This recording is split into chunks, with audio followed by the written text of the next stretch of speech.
Hello, hello, hello, and welcome. I'm Tom Sinclair, that VidBlaster guy. Got a great show for you today, talking about my favorite, my first. It's kind of like your first love, you know.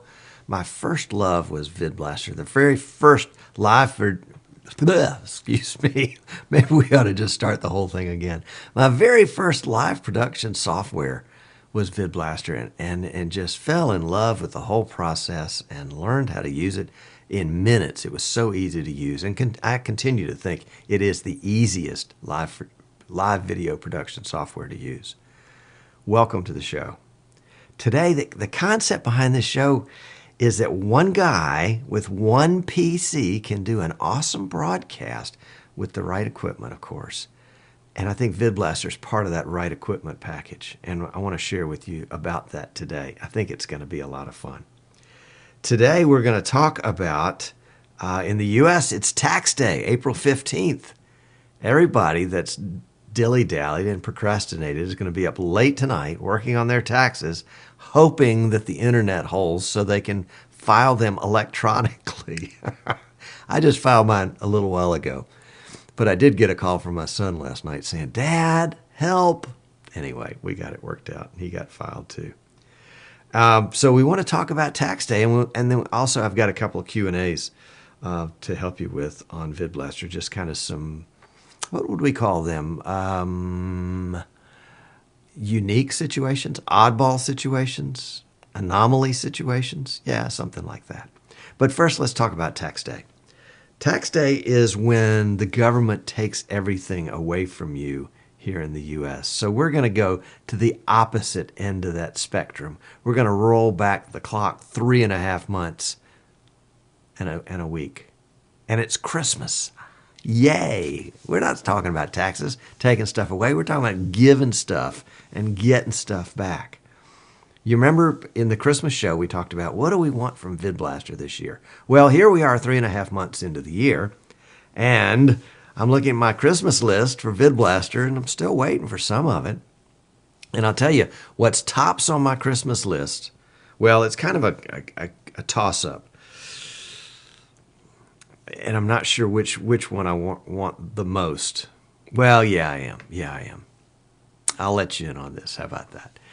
For VidBlaster, the biggest improvement that I think VidBlaster could make would be to start using the GPU for some of the processing.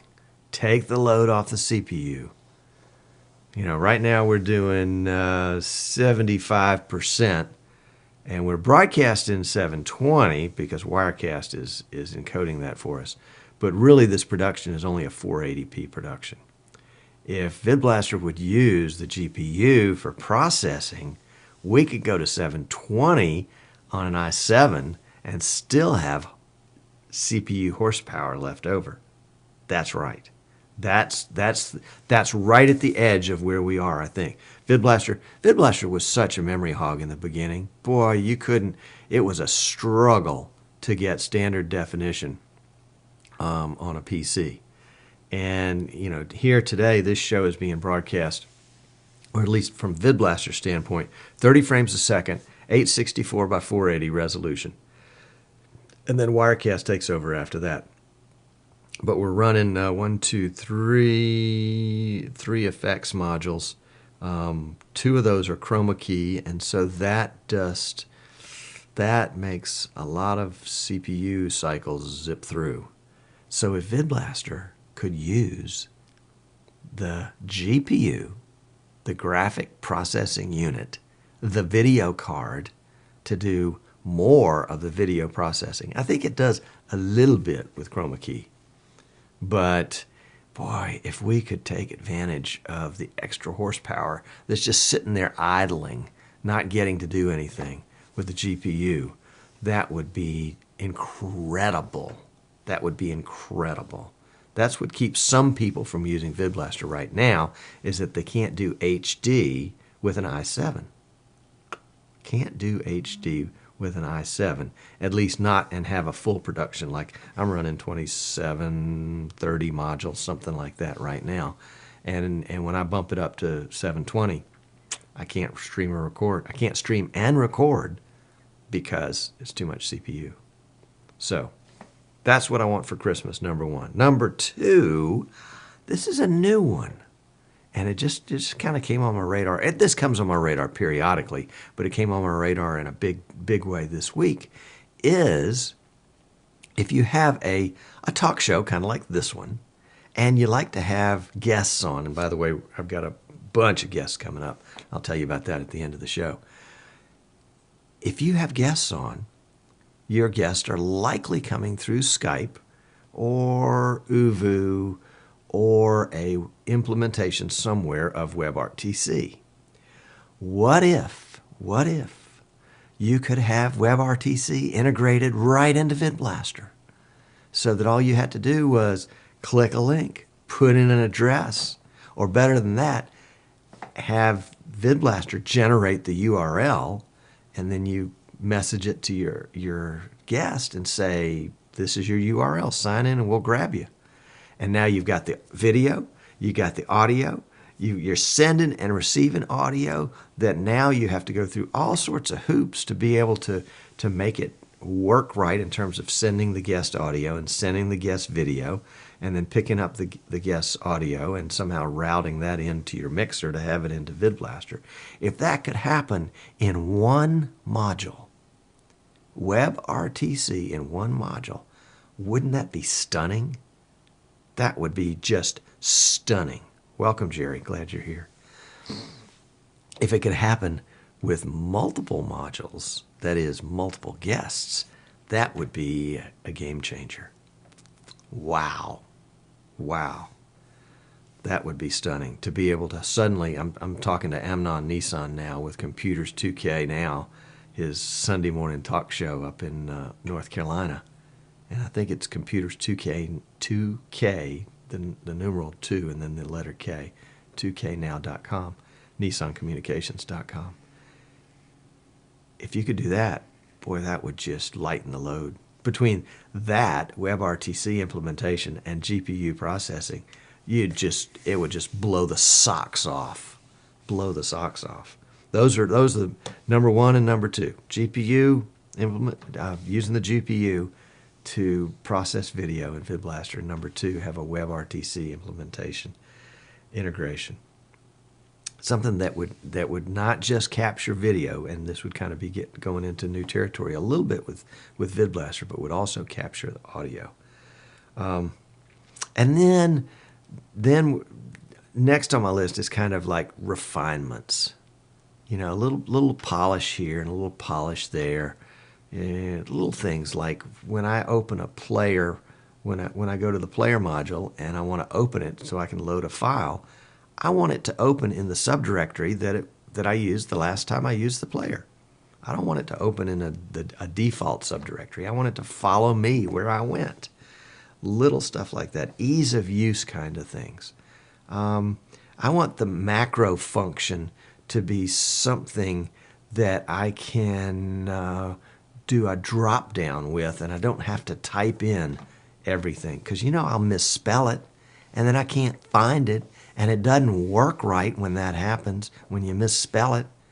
But if it was a drop down, and if I could have 5 drop downs, and one drop down would be for the command AP write, and then the second drop down would be for the module, and then it would give me a list of the modules that I had available. Select that one. The third drop down would be based on the first two and would give me the only options in that case. So I don't have to learn the doggone API language in order to make a macro. In fact, if the API language were a little easier to learn, it would be great too. But I'll just settle for the drop downs that have the proper syntax and terminology built in. Don't make me program it. Make it easy for me. That's why I like computers to begin with, because I don't have to do the same darn thing over and over and over again. I can get the computer to do it for me. If I wanted to type in the full macro address, I'd be a programmer. I'd be a coder. The new recorder module. Put a button on it that says record. Don't make me go into a menu, because when I want to stop it, I want a button that says stop, because I don't do any post-production editing, and I bet a lot of people don't either. Give me a button, a simple little button. In fact, it can be the same button, and it can be a little green triangle or excuse me, a little red circle for record, and a little black triangle, a black square for stop. That doesn't have to be rocket science, folks. And the replay. Oh, but do I dare go there? Jerry says the 180p feed is working great today. That's good. Thank you, Jerry. Glad to have it. Oh, Jerry, if you would tell me in chat whether you're using what browser you're using, because there's that FlashFox browser in Android that works really well, and you can pick up the 720 feed if you're on Wi-Fi. You don't want to do it on your data plan. But anyway, I digress. Instant replay needs some polish and needs some input from folks that really do instant replay. Now that like so many things in VidBlaster, the basics are there, the guts are there, but it needs some polish. It needs the finish. And I used to do some woodworking, and my opinion of woodworking was that good enough was good enough. 80% good was all right with me, because that last 20% was so hard to get from 80% perfect to 100% perfect. That last 20% was really, really hard. And that's what separated the amateurs from the professionals, because the professionals knew how to do that last 20%. So here's my encouragement to VidBlaster to go the extra mile, to get some of these refinements done, and let's don't get left in the dust because we feel a little clunky. Let's don't feel clunky. Let's feel polished. Let's polish this gem that we've got here and make it work for everybody the way. VidBlaster is so intuitive. Let's don't stumble once we get into the menu system or into the use of different things. Let's tweak it up. That's. I think I just coined that phrase. Tweak it up. I'll have to Google it and see if anybody else is using it. All right, enough of that. So that's what I want for Christmas from VidBlaster. What do you want from Christmas from VidBlaster? Send me a comment, send me a note, tom@thatvidblasterguy.com. Or, I forgot to mention this earlier, if you watch us on YouTube, glad you're here, subscribe, and that way you'll get a notice whenever we post a new video. So, Santa Claus is coming. Hopefully he's bringing us some GPU processing for Christmas 3.5 months into the year. How about that? Okay. I got this is a question and answer section. Oh, by the way, again, full disclosure, I'm a VidBlaster authorized reseller. So if you're interested in VidBlaster, I can sell it to you. I can help you install it. I can teach you how to use it. I can help you troubleshoot it as needed, and I can help you decide what other kinds of paraphernalia you need to get going with that too. Shoot me an email, tom@thatvidblasterguy.com, or just visit our website, Eastern Shore Broadcasting. Thank you, Martin. It looks great, doesn't it? EasternShoreBroadcasting.com, and there's a store there, and there's a contact form there now. So the commercial's done. All right, into the question and answer section. I'm excited about this. This is really fun. I got an email from Phil. Phil works for the Bowie Bay Sox. The Bowie Bay Sox are, I think, a United States American baseball AA franchise. I think they're associated with the Orioles, but they could be with the Red Sox, or could be the White Sox because it's the Bowie Sox. But I think they're with the Orioles, the Baltimore Orioles. So anyway, Phil is using VidBlaster for some of what they do there at the stadium. Not with their broadcast, because the broadcast is handled by Major League Baseball. But Phil is doing some stuff there in the stadium with the scoreboard at the stadium, and was having some problems with he'd gotten some new videos in, and they played funny. And so he sends me and he says, look, I can't get any sound out of these videos in the player. Well, that's no problem, Phil. I got you covered, dude. All you have to do is go in and select an audio device. And he says, no, Tom, you don't understand. And I'm thinking, No, no, no, Phil, you don't understand. And he says, seriously, you don't understand. I select an audio device, that's when I have problems. When I select no sound, everything works great, other than I don't have any sound. And I said, whoa, okay, hold on a second. I thought if you didn't select an audio device, that is, if it said no sound, then that meant that you had this like 3 or 4 times normal speed. He said, you would think, because I've experienced that in the past, but I got this new batch of videos in, and it works just the opposite. They play at regular frame rate when I have no sound selected in the player, but when I select an audio device, that's when they speed up. Now that is a problem worthy of that VidBlaster guy. That's what I thought. And I couldn't figure it out to save my life. Anyway, so I said, okay, let's try this, let's try that, let's try the other. I said, send me a file. So he sent me 5 files. 1 would have been fine, but 5 is great because that gives me an opportunity to try all of them.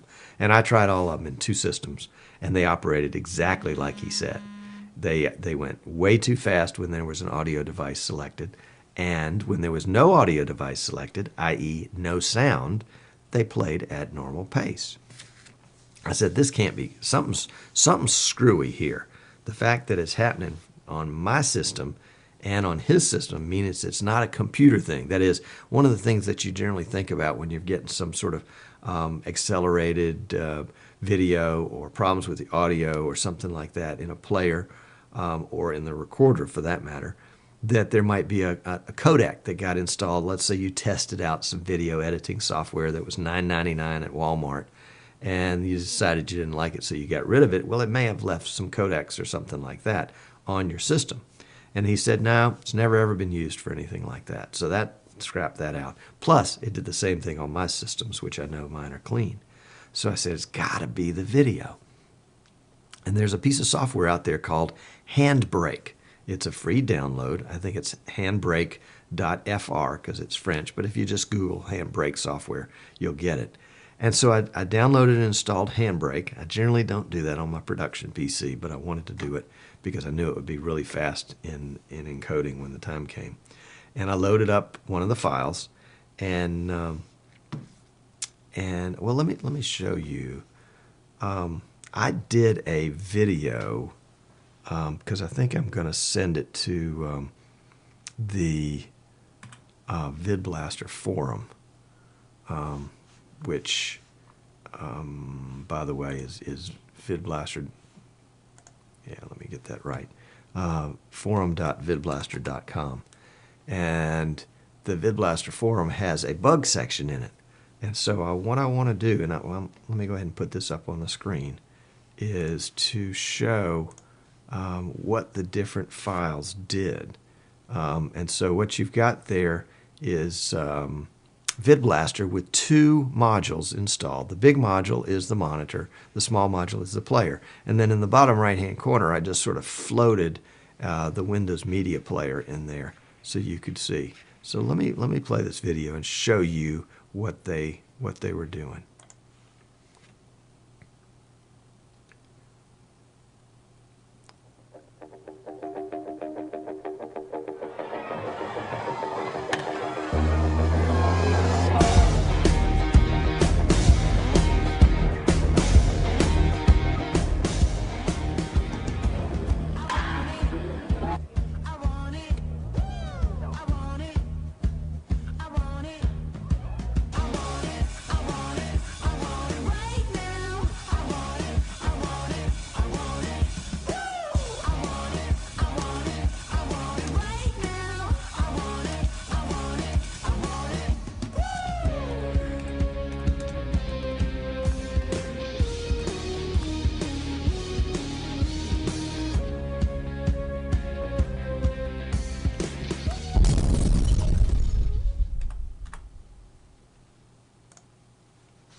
Okay, now I'm going to show you what it looks like in Windows Media Player.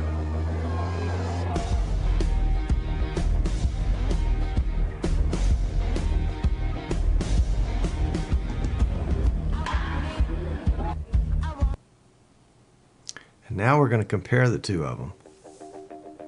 We're going to run that one forward.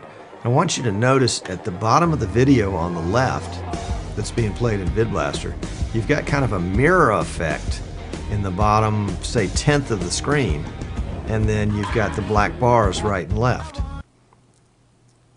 So we'll pause that there, and we'll bring that one back. And you can see, yeah, right in there and on the sides, VidBlaster has added, I don't know whether it shrunk the video or what. I mean, it was having some troubles getting the video into the box. Now this is a 320 by 180 resolution, and in the box in the right hand corner is the result of the Handbrake file that was re-encoded from the one that didn't work. And basically we ran it through Handbrake and got the audio back. So he had a bad file. But somehow when VidBlaster plays this file, which started out being a WMV file, and then we converted it over to an MP4 container, whatever that means, we were getting this mirror effect in the bottom, 10% of the screen, and then the extra black bars on the side. So there's some little glitch where the VidBlaster player is just not reading the file the way the way Media Player reads it. Let's put it that way. I think that's the best comparison to make, is that it's just not reading the file the same way it's read in Media Player. Now, I haven't tried it in VLC, but VLC will play just about anything and play it well. So that is the issue that Phil was running into. First of all, is that VidBlaster Player wouldn't play his videos, and that's not a problem with the player. That was a problem with the video. But when we fixed the video so that it would play audio, it wouldn't work in VidBlaster, or it worked, but it added all this extra garbage in there.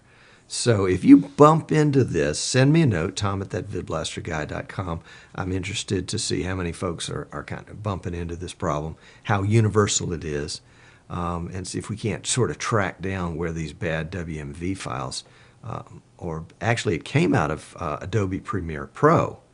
So there was some setting that somebody was using there that either Premiere Pro is doing something screwy, or else they've had some settings that just weren't quite right, that basically killed the sound and caused it to run at double speed when VidBlaster was running with the audio device enabled.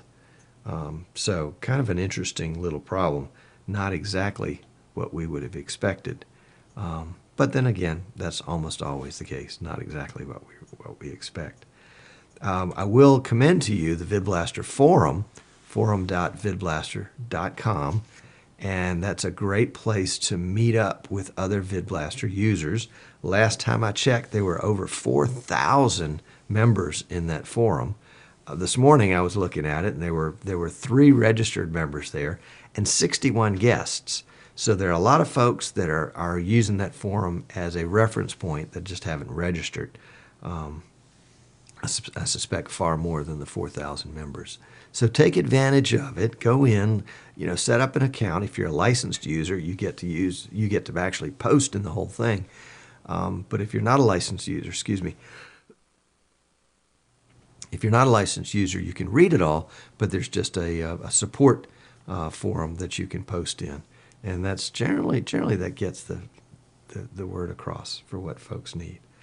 So I commend the forum to you, forum.vidblaster.com. I'm one of the mods there, as are some other really, really good folks.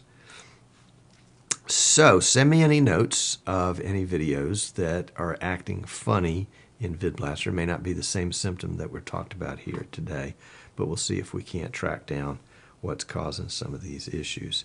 And if you want to, send me either by email, tom@thatvidblasterguy.com, or post in the YouTube comments section what you would like to see VidBlaster do in the last, what would it be, 8.5 months of the year so far as improving VidBlaster. What would be your favorite tweak if you could have it? I would be delighted to replay that. I mean, to share that with folks as time comes on. And I'd love to hear what you think. That's it for our show today. I'm Tom Sinclair, that VidBlaster guy. As always, it is a treat for me to be with you. Thank you for tuning in. You can catch us on YouTube if you happen to miss the early part of the show. And otherwise, we'll see you next week when we have more from that VidBlaster guy.